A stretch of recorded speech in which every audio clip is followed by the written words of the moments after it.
what your view was about the PsiQuantum matter.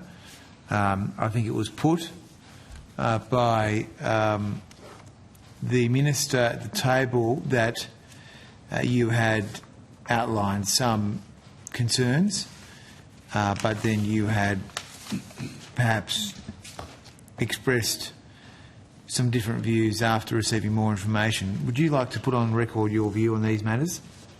Well, my role is as Australia's Chief Scientist to provide advice to the government, and so my views are probably not that relevant, but what I can do is step you through the process of providing that advice and then what I've seen as the consequences. Would that be appropriate? Okay. So I suppose the way to look at it is there were 4 phases of the engagement of providing advice to government about the opportunity for PsiQuantum to be invested in, to set up a fault-tolerant computer in Australia and bring their business into Australia. It actually started with phase 1 in around March 2022 when you were in government, and it was an introduction to PM&C via a program which was undertaken, which was an initiative from your government at that time, initiated by Austrade. And there were several meetings looking at the opportunity as, and just an introduction. So that went for about 3 to 4 months. Then there was the next phase, which was in July 2022, and that's when, with the new government, there was, again, seeking information, more meetings, and I prepared information or advice based on publicly available information. So it's things like research papers that are in the public domain, patents, websites, grey information, things that have come from different people's reports and so on.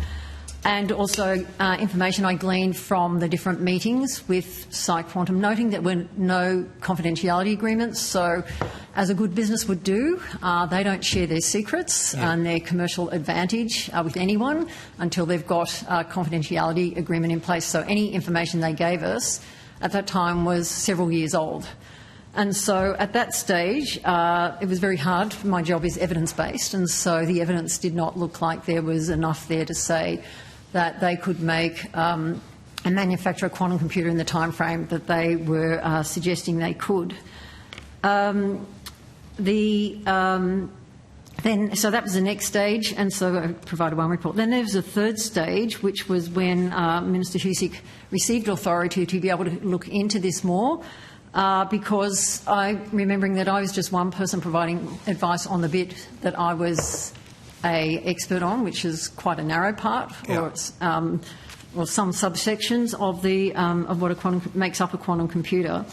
And with that, we were able to sign. There was the first stage where a bit more information. We got a little bit more deeper into some of the information. I provided 2 reports, one on photonics industry in Australia and one on the actual areas of single photon detectors, which is my area of expertise. Right. And then we got to the point where the government set up a technical expert group, which I was invited to be on, and that's when we did sign confidentiality agreements. And then I was able to ask questions and get to that point where it's probably a politically incorrect, but that's often used in terminology when we're dealing with industry, is that there was a trust there, there was a signed confidentiality agreements so that the business felt that they could open the kimono, so you can actually see everything that is necessary to truly understand where they were at. And it was when we got all that information and also the range of different things that were undertaken under the technology advisory group, where we saw advice from other countries. We had one of the people from the tag went to visit the site, and then all that information was put together as advice, and then it went into the government to make those decisions. One of the things which I've noticed, though, is since you were asking what I thought about this, was that the quantum is an amazing opportunity for Australia. We've had several opportunities for technologies in the past. photovoltaics were invented in Australia, and they're used, the ones invented by Australia, manufactured in China, are used in 97% of photovoltaics around the world. That was a missed opportunity for us for manufacturing in the 80s. And then in the 2000s, I guess it was, the invention of Wi-Fi. Again, in this case, we had a spin-out company, Radiata, but we didn't have the ecosystem, and so that ended up being commercialised in America. Australia, over the last 20-plus years, has been developing and investing in research, which has got to a point where we've got many startups, and we needed to make the ecosystem. And so the ability to bring in a big company, which was at Series E level of funding, a $3 billion business based on Australian research, started up in Silicon Valley because at the time when they were starting it up, they didn't have the level of investment here. They came through the different programs of different governments, were encouraged to come back into Australia and be considered.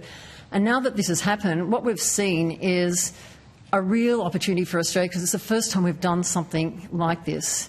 We've got end-to-end investment from the Australia's Economic Accelerator, the Industry Growth Initiative, and also the National Reconstruction Fund, helping businesses here. We're seeing current businesses in Australia getting the highest ever Series B investment. We're seeing new startups happening. Just in the last 6 weeks, I think there's been 2 startups that have been created. Increase in number of jobs being advertised, which is a really good measure. And the 2 companies coming in and setting up overseas. And every week, or nearly every day, I'm seeing some new initiative happening in Australia relating to quantum. So what we're seeing is this amazing collection of all this, ecosystem development coming together to fruition. I've never seen that before, and it's pretty exciting. And I think we should be really pleased and doing everything we can to make sure we support it so that we don't have another Wi-Fi and another PV situation and miss out on a really big new industry opportunity for Australia. Okay, so in the advice you gave government, did you say you were concerned about PsiQuantum's use of patents?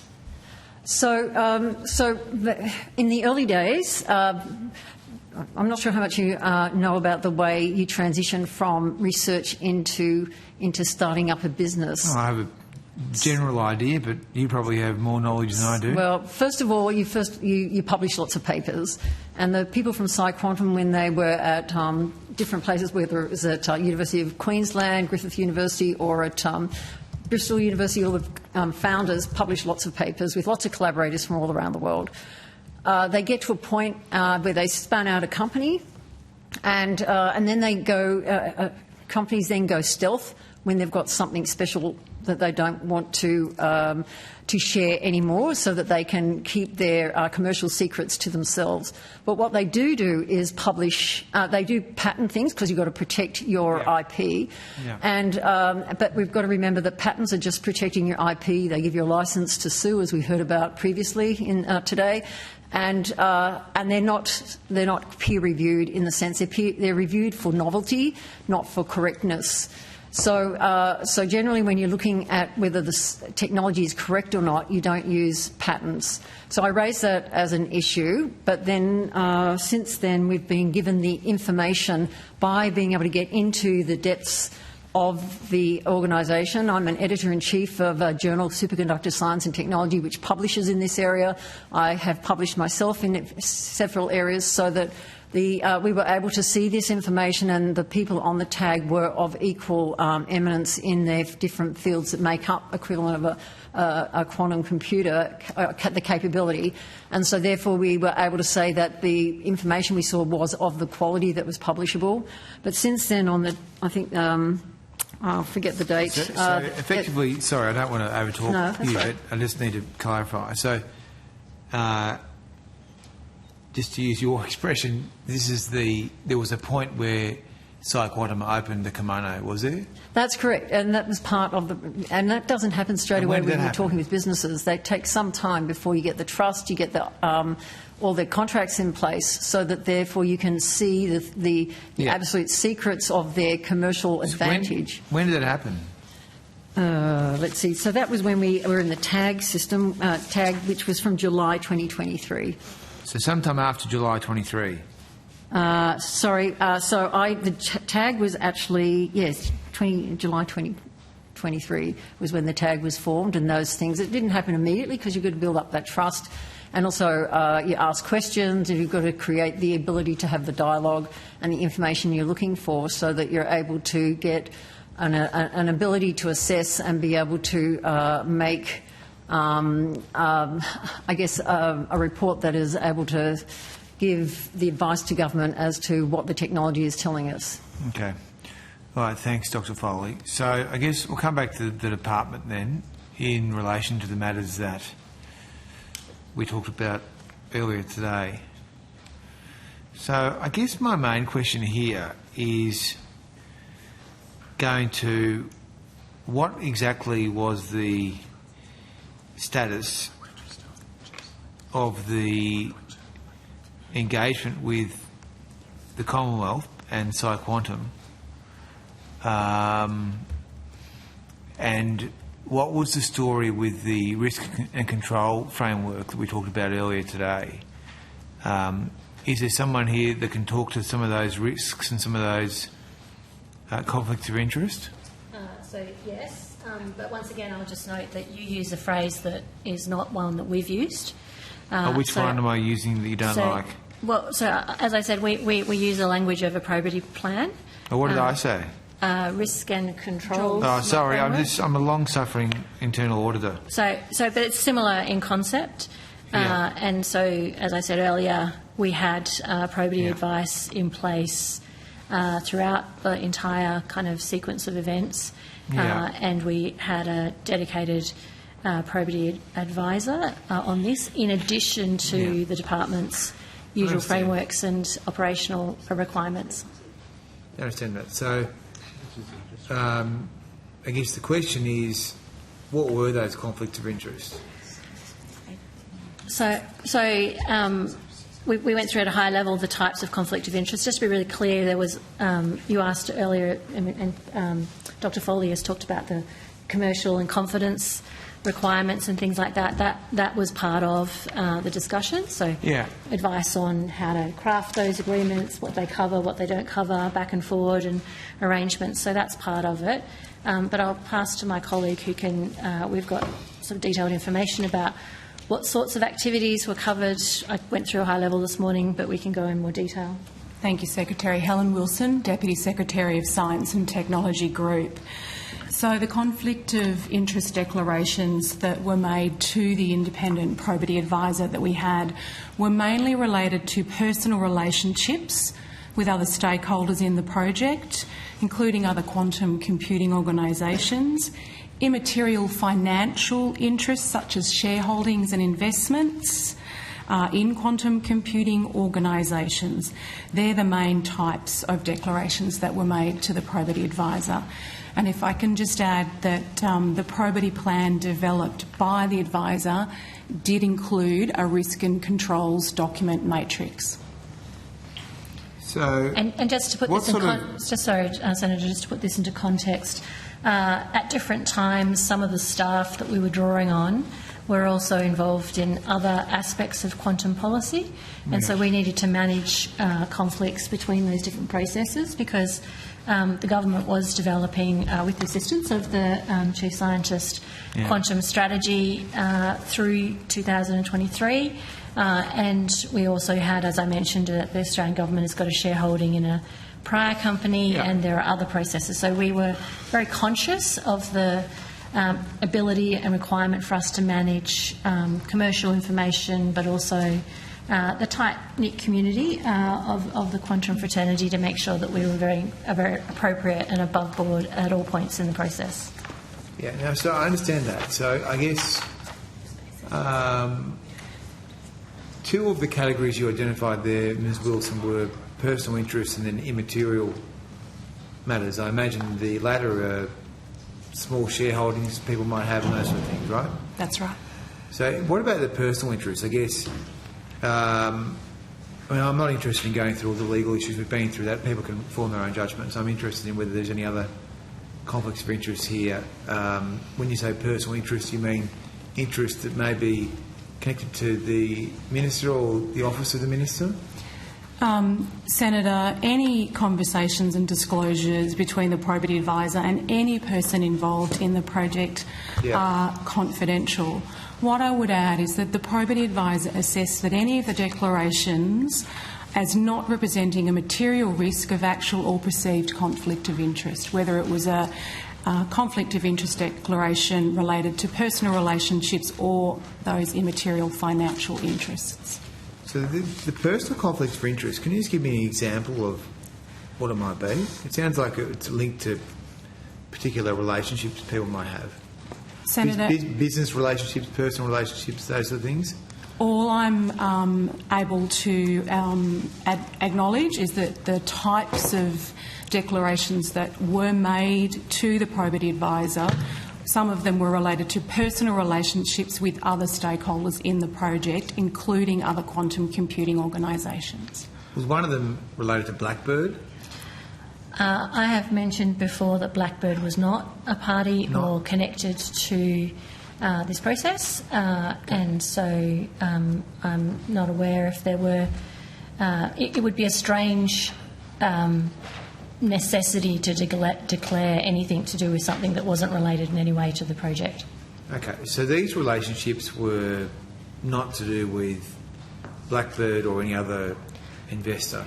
So we had confidential arrangements in place, as you do in such matters, tightly controlled commercial arrangements, both in relation to ourselves, parties in the EOI process, PsiQuantum itself, our commercial advisors, not to have discussions of a commercial nature with people outside appropriate channels. We did not have detailed conversations with investors in this company or other quantum computer companies for the reasons that we wanted to maintain very tight controls over the information. And so there are a range of investors in PsiQuantum, and we also had the concurrent investment in the Silicon Computer Company. So we were very conscious of those sorts of issues, and we did not have conversations with those investors. Yeah. So did the Minister's office raise any conflicts of interest? Parties in the Minister's office were briefed in not just Minister Husick's office, but other offices were briefed by the probity advisor. Parties did provide conflict of interest declarations to the probity advisor. There were conversations, if needed, as judged by the probity advisor. The probity advisor then put in place appropriate treatments as judged by their professional capacity, and they were then managed through the use of the probity plan and communicated as necessary to other parties in the project. So I'm just not clear whether there are staff in the Minister's office who had a conflict of interest declaration made. So staff in the Minister's offices did provide conflict of interest declarations. To the probity advisor, which was Spark, or was... Sentian. To Sentia. Okay. And how many staff in the Minister's office? I don't have that information. Okay, but isn't this captured somewhere in a master document? I know you don't like my matrix terminology, but isn't this captured somewhere? So the necessity to change or adapt or put in place controls is definitely captured, and that is based on the declarations made by all parties in the project and then the judgment about what was necessary. And we have advice for the probity advisor. We had real-time advice all the way through. We've also done an assessment at the conclusion of the project, as we do with lessons learnt. That probity advisor has assessed that declarations were not represented as a material risk or of actual or perceived conflict, and they're not aware of any deviations from recommended treatments through the process. So, but obviously, I mean, we've all worked on these things before. So, if a member of the Minister's office, I'm not sure how many, but at least one of them has provided a COI declaration, then that's been managed with a control, right? If necessary. If necessary. So, does anyone know how many staff provided COI declarations? I don't have that information. I'm not sure that we would have been provided that. We made sure that all those people with access to information were provided with probity briefings. So who has the information? The probity advisor. Sent here? Yes. Well, can we get it from them? Happy to take it on notice. I think you will find quite a lot of this is covered by confidentiality and privacy applications. Well, that's maybe the case. And I've taken it on notice. If you need to file a claim, then there's a process for that. You, sorry. Do you want to... I was about